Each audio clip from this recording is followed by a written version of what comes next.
And now, of course, the other thing with a big science fiction fantasy film like this comes the joy of those conventions like Comic-Con. Because you all went to Comic-Con for this. Yes, we did. I had not been to one before. I've never seen anything like it. It's absolutely extraordinary. It's unbelievable. It really is. But it's wonderful.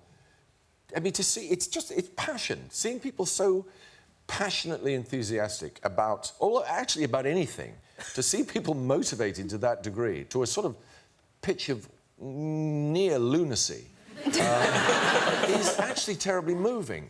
Because the big sort of enemy in this world is sort of apathy or people going, yeah, I don't care. But these are people who care. My God, they care. And the oddest thing is it true this Comic-Con was sort of part of your honeymoon? Oh, yeah, that's right. Yes. Here's the thing. Now, you know, I got a call. I was on my honeymoon, and they said, this is very important. You have to do it. You know, fly in, please. You have to do it.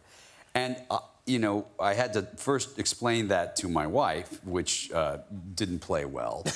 And then the whole idea of, you know, spending part of your honeymoon with people dressed up like Captain Kirk and Star Wars characters somehow is not easy to explain to your bride, your new bride. But I showed up.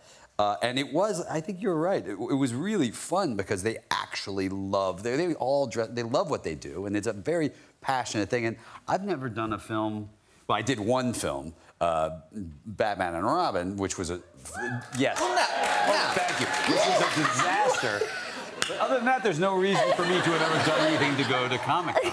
But didn't you apologise to the crowd at Comic-Con for Batman and Robin? I always apologize for Batman. Let me just say that I actually thought I destroyed the franchise until they brought it back. You know, somebody else brought it back years later and changed it. But, you know, I thought at the time this was going to be a very good career move. It wasn't. But you talk about how the suit was the enemy. Well, the suit's brutal. You know, at the time, particularly, it weighed like, I don't know, 60 pounds, and it takes, you know, you have to... there was a director named Joel Schumacher, who's a very funny man, very tall, very sort of eccentric, and he would direct with a speaker and with a microphone and a speaker. Usually directors will come up and say, hey, he'll be like, okay, and you'd hear this, you know, giant booming voice. And I bolted into this suit. I can't move.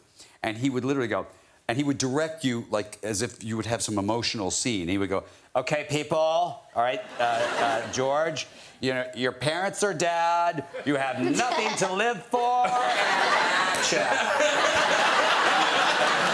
You up and I go, I'm Batman. And cut. Fantastic experience for me. I deserve the clap. Absolutely.